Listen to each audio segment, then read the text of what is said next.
All right, everyone, welcome back into another fantasy golf video. Coming in off of another great week last week. The hot streak continues. Hopefully, it'll continue into this week for the FedEx St. Jude Championship. Now, it is going to be a no-cut event, and this one is actually a little bit more high variance as well. Kind of a weird tournament, honestly, to have in the playoffs with it being a pretty high variance type of tournament. So strange there, but we'll go through the process this week. It is going to be a no-cut event. But first, let's get into that quick recap from last week. So, guys, actually, yes, we hit Aaron Rye. That was a pretty easy win. One of the easier outright winners we've had thus far this season. But it was extremely tilting. If you guys have been following along in the channel, you know that we've been on this awesome stretch over the past 3 months now, going on 4 months now, where every single tournament we've had someone either win or be in contention to win on the back nine. Literally, the last month, we've had someone that looked like the favorite to win really up until the last 5 holes, choke it away. That did occur again last week with Max Gracerman. Now, you can contribute that probably a little bit to the fact that they had to play 36 holes and a little bit in the dwindling daylight. That felt like a bad beat, because obviously we would rather have Max Gracerman at 90-1 rather than Aaron Rye at 32-1, 35-1 on some sites. That being said, I don't want to seem like I sound salty. We have hit 10 outright winners thus far this season, 90 units of profit outright wise as well, which did bring up kind of an interesting thing that I want to point out on Twitter. And this is extremely concerning to me. So the question is, what do you consider a good year outright betting in terms of profit? 70% are saying any profit. That is mind-blowing to me. How does that happen? These are my followers as well. What are we doing here, guys? This has been kind of an easier season, and it's insane to me. That's almost like a slap in the face. I've been giving this top-notch content for, 6 years now? It's come on, we need to do better than that. So a little bit tilting there, but I wanted to point that was definitely strange to me. And then on top of that, the sample build that I gave you guys was obviously a pretty good one there as well. Only 5% of lineups had 6 for 6 across the cut line. The sample build that I gave you guys in this video last week ended up having 6 for 6 across the cut line. So hopefully you guys were able to take advantage of that. Obviously a very good week, starting most of the builds out with Davis Thompson, Aaron Rye, Max Gracerman, and then trying to get to Sanjay M as well. So it ended up being a good week. Now, I really hate the pat on my back stuff that comes along with fantasy sports. That's why I don't bring it up too much. So with that, guys, let's go ahead and get into the preview for this week. So we are officially in the playoffs. We got the FedEx St. Jude Championship, which was a WGC event for a little bit. Is going to be a no-cut event again this year. Only 70 players. Everyone is going to play all 4 rounds. So we know DFS-wise what we want to be looking at is mostly doing a studs and duds build. And thankfully, given the pricing that we have, we're going to be able to do that this week. Now, I do want to call it the past winners. Kind of a different group of golfers that win this event. We have seen more longer hitters. We have seen more ball striking, total driving type players win. So definitely interesting in that regard. Now, it is a fun course, don't get me wrong. We've had some fun results here at this tournament, so let's go ahead and actually just jump into that. So just another reminder, guys, I did update the website here, the cheat sheet, to it being a little bit more, easy to follow along. And just as an FYI, guys, if you are ever using the website on your mobile device and maybe it's not as responsive as you want, you can turn that browser into the setting where you can list this as a desktop site, and then it'll operate a little bit better for you. But looking at it, guys, the players that had the best course history here, Willie Z, a first and an 8th place finish. Obviously, that's really good there. Got Hideki, 16th, 2nd, 20th. Love that there. Now, real quickly, I do want to point out one thing here when we are looking at course history. I am electing, and we're not looking at it anyways data-wise, but I know some people would want it factored in there, and I could have included that in there as well.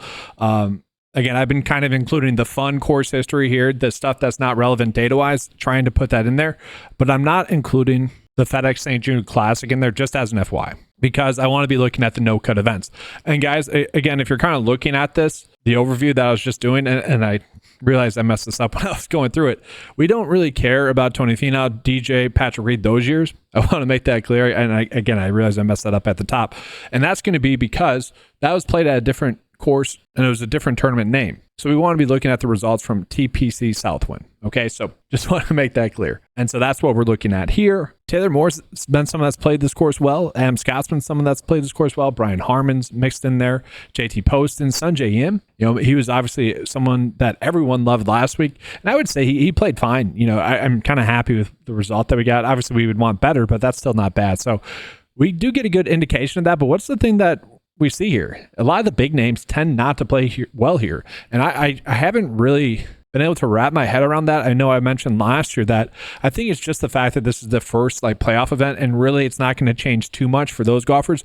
Obviously, they want to go out and play well, but in the years past, this tournament hasn't really meant too much for those golfers that are having a great season. And so typically speaking, you haven't really seen the top golfers that season play well at this tournament. It's just one of those weird things that have happened. Now, Rory finished third, but like for the most part, it's just a weird trend that has happened. And really, the two big dogs that we're looking at each and every week have been Scotty and Xander, and they have kind of struggled with this course. So it's definitely interesting. We'll see if those guys are going to be locks and loads. Let's go ahead and jump into the stat fits here for this course as well. We have seen this course a bunch, so we do know what to look at stat fit wise, which is a nice element of this week. And so looking at it, guys, we know we should be looking at ball striking, stroke gain approach. This is, again, kind of a second shot golf course. But again, we want to be looking at golfers that are going to score. That's one of the most predictive stats this week. And it is kind of weird. You typically think an event where 15 under par is the winning score, you'd probably want to look at bogey avoidance or birdie to bogey ratio. That's not what the data says. The data is telling us to look at birdie or better percent. And then wedge scoring as well. I didn't look at the shot distribution. I don't really care what the shot distribution says, like how many shots are ending up in a range. I really care about what stat led to a player winning. That's really all I care about. And wedge scoring was one of those. We also are looking at total putting this week as well. Golfers that are good at total putting tend to play a little bit better. And so the top stat fits that we have, really no shocks when we're looking at it as a whole. Scotty, Xander, Finau is a little bit shocking. Rory, and then Corey Connors popping up in there as well. And so we kind of just see the full stat fit there. Again, I updated this page here. We got the core stats, the ones that we're looking at specifically for that tournament. And then we have the strokes gain stats. And then you can look at the last 5 as well if you guys want to see if a player's been improving or not. Then let's jump into specialist data, and then we'll talk about the players that are in the best recent form. So looking at the specialist data, again, this is just looking at all the unique characteristics for that week's tournament and putting it into one data point to see if we can like sort of gain an edge there. A lot of people like looking at strokes gain, putting stats, surface-based stats. I say, what's the point in doing that? If you're going to do that, do it correctly, and let's just put in all the unique characteristics, stats like that, course designer, style of course, event type, the amount of bunkers, all that stuff. Let's put that into a data point. And so that's what we do each and every week here. Again, if you guys want access to this data, head on over to 9to5sports.com, available for just $10 a month. Looking at right now, guys, the best specialists are the players that you would think would be the best specialist. Okay, we got Scotty, Xander, Morikawa, Corey Connors, Rory, Albert, Fleetwood, like just literally everyone that you would think would be a good specialist or a good, I guess, course fit, if you want to call it that, are popping up. Like literally no shocks. So it's definitely interesting in that regard. And then last, let's go ahead and get into recent form. And so looking at the recent form, I guess the only shocking one that's popping up here is Max Gracerman. But at the same time, if you look at it, it's really not shocking. 2 straight runner-up finishes, 7 straight made cuts.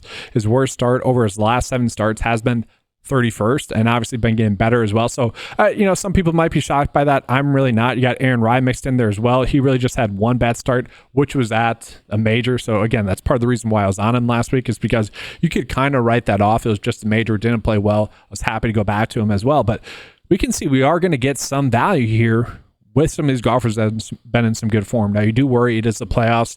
Mentally, this is my biggest worry, is that you got players like Gracerman, maybe Aaron Rai, Davis Thompson, Taylor Pendrith is someone that's popping up in there as well. What was their goal of this season? I would imagine, well, Max Gracerman probably doesn't care about the goal. He's still probably a little bit tilted that he probably was a little bit unlucky in terms of having to play 36 holes. I know everyone else did, but the 3-putt I just don't think happens if it's a normal day.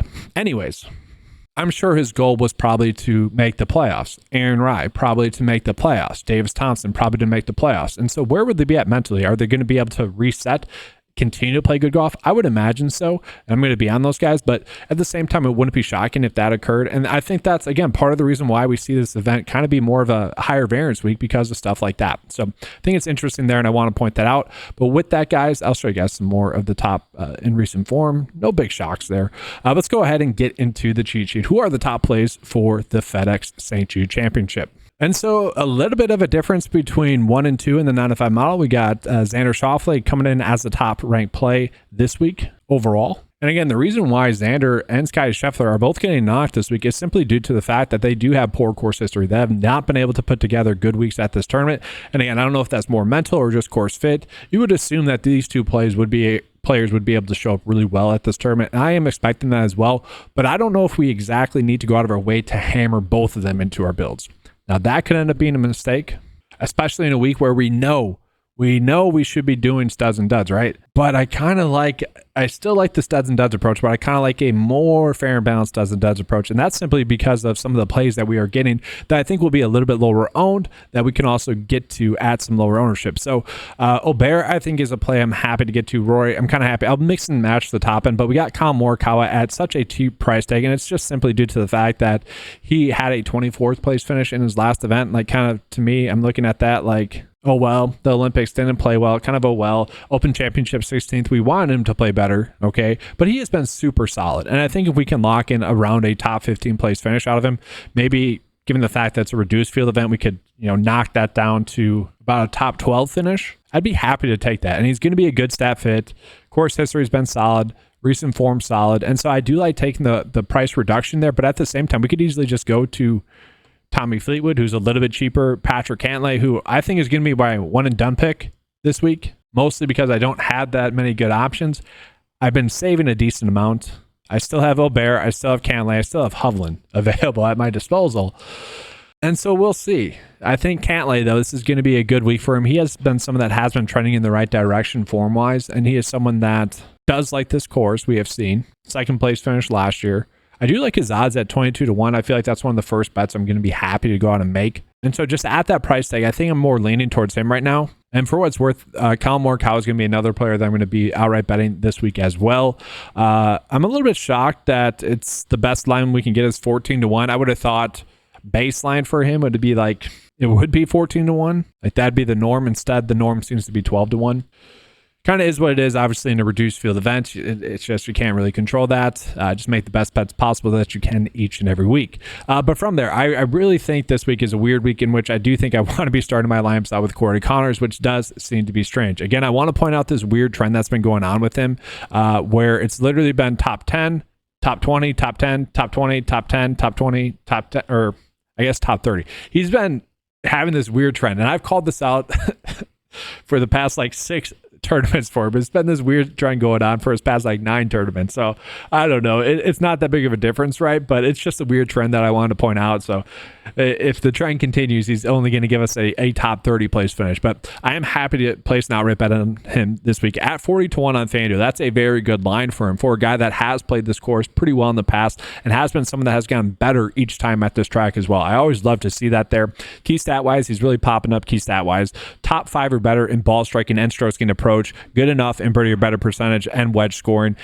Decent total putter as well. Pretty good at putting on these greens as well. So like really everything across the board, specialist wise, 4th best specialist.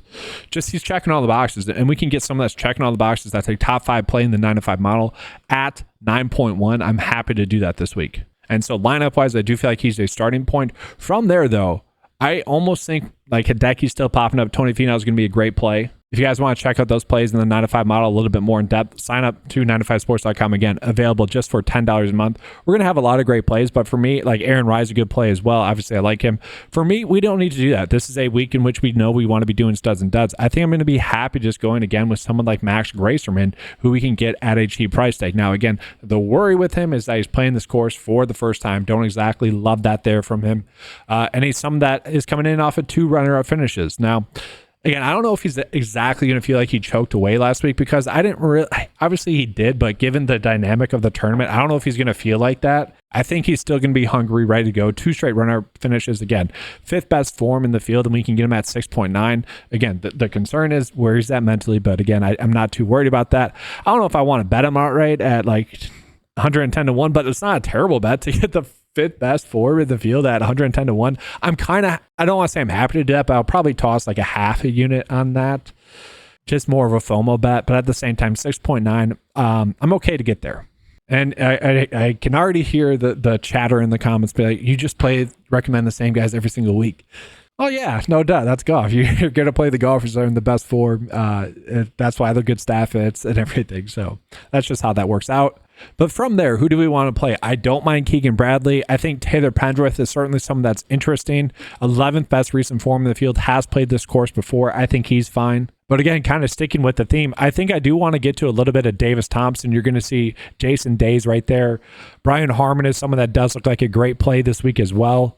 We might be starting to get up a little bit too high price with those guys, but if you guys are ending up in those ranges, Brian Harmon, Jason Day, feel like good plays. But for me, I'm just going to be rolling with someone like Davis Thompson. Again, just kind of riding with the hot hand. It feels like the correct approach. Again, the worry with him is going to be the same as Max Gracerman. The fact that he doesn't have course history here over the last 4 years, but he is going to be a good staff hit. 6th best staff in the field, top 10 in ball striking, top 30 or better in the rest of the key stats that we're looking at: strokes gained approach, ball striking, wedge scoring, and total putting. So really good stuff there from him. Again, given the fact that we have seen maybe more random winners at this course, maybe could toy around with the idea of betting him outright at 70-1. I don't know if I'm exactly going to get there. Again, I'm pretty happy just going Connors, Cantlay, and Colin Morikawa at this point. We'll see if I want to chase Xander or Scotty, but as of right now, I don't. I think an interesting value play, I guess he's 6.9. I would consider that value. Maverick McNeely, his form has been a little bit spotty. At the John Deere Classic, you would have thought he would have had a better week that week. Followed up that week with a terrible week at the Open Championship, but then third place finish at the 3M Open, 44th place finish at the Wyndham Championship. He is someone that is a little bit more hit or miss. I get that, but he is someone that if he's on, I do think we are going to potentially get top 10 upside from him. So GPP wise, I think he's a good play. I don't know how safe I would consider him. I don't know if I see him as a cash play, but given the week in which we want to be doing studs and duds, I think I am happy to play him. So then from there, I do want to show you guys some value plays down here that are kind of popping. We have so many players that are on a made cut streak that we can get at almost the min price. Chris Kirk has made 4 straight cuts, played well at this tournament last year. He's someone that has been, trending in the right direction. Emiliano Grillo is someone that does present some upside, has finished 20th and 31st at this course. Mackenzie Hughes, 5 straight made cuts. He's probably my favorite in this range. Course history isn't exactly the best. We would want better results from him, but again, has that course experience. You have Brendan Todd. Brendan Todd has been playing extremely well as well. We've seen 11th and 12th place finish mixed in there for him. 4 straight made cuts. Patrick Rogers, 6 straight made cuts. Seamus Power, 5 straight made cuts. Power, maybe not the best course history, but that's the thing this week. If you wanted to go Scotty and Xander, you're going to be able to do that. So I'm going to show you guys 2 different paths kind of as to what I'm looking at this week lineup path-wise. So the first one's definitely going to be a little bit more unique due to the constraints of the week that we have, where again, we probably do want to be going more of a studs and duds approach. So I'm kind of fine with a build like this, tossing in Maverick McNeely here. If you guys didn't want to go that, you could maybe go up to Taylor Pendrith, go down from Colin Morikawa to something like Tommy Fleetwood. I'd be okay with that. But I do really hate how easy they made it to do a Scotty and Xander build. Again, no cut events. We want to be chasing upside for the most part. And then on the bottom end, we want to be targeting those golfers that are going to A, outproduce their price tag, and then B, be able to finish top 50% in the field, because then at that point, they're going to be returning enough value. And if we hit the top end guys like Scotty and Xander, we're going to be good. Now, maybe you are worried about Xander potentially having a good week this week. Maybe. That would open up the field a lot more, because then you can fit in 2 studs like that. Okay, so it's very interesting lineup path wise. I would say, to me, I view this as probably one of the harder weeks we have had DFS-wise. And with that, let's go ahead and show you guys what the lineup builder is going to be spinning out to us this week. I am actually interested if it's going to like it a little bit better, or what path it's going to like more. I can already tell you, value-wise, it's probably going to be more of a fair and balanced approach, which, again, given this course, given the results that we have seen at this course, where a lot of the top-end guys typically do not dominate as much as you would think, that is something that I don't mind this week. And so again, that's part of the weird parts of this week. I'm just going to put in random max exposures in here, 30% for those guys. And I'm just going to do 30% max exposure for the whole lineup builder here. Again, I just want to see what it's kind of telling us to do lineup pathwise and see if I agree. And so yeah, it is definitely doing more fair and balanced. So if we are trying to get, let's say, the top end players, let's see, Scotty and Xander, I just want to lock those 2 in to see what it likes. So we're locking them into 30% of our builds with Xander. Yeah, it's giving us some pretty good values, some pretty good studs and duds builds. So that might be something I do. Maybe I haven't decided if I'm going to max enter this week, but if I do, I'll probably do like at least 30% of lineups along that path. But again, guys, this feels like one of the most wide open weeks that we have had, maybe this season, definitely in the predictable portion of the season, if you will. And what I mean by that is basically once golfers has had like 4 events in a row or 4 events under their belt throughout the regular season, that's when it becomes much more easy to predict. I feel like this is going to be one of the more difficult ones to predict. I hope not. I hope this is a good week. I do want to tamper expectations a little bit. I know I let off the video with saying how good of a hot streak we were on. At the same time, we have been on a hot streak. due to have a bad week at some point, it would make logical sense for that to be this week. But guys, if you guys want access to the 9to5sports.com tools, head on over there. You get access to the lineup builder, prop tools for PrizePicks, Underdog, Pick 6, and Fliff now has been added in there. You get access to the Sportsbook tab, as well as all the fantasy golf tools that you would need. And the best part about it is you get it for just $10 a month. So take advantage of that, guys. Obviously, football season is right around the corner. Just had an awesome week, NFL DFS-wise as well, for preseason. If you guys haven't, make sure to be checking out that as well. Had a very good Sunday. So hope to see you guys there as well. All right, thanks for watching. Good luck. And as always, let's keep cashing.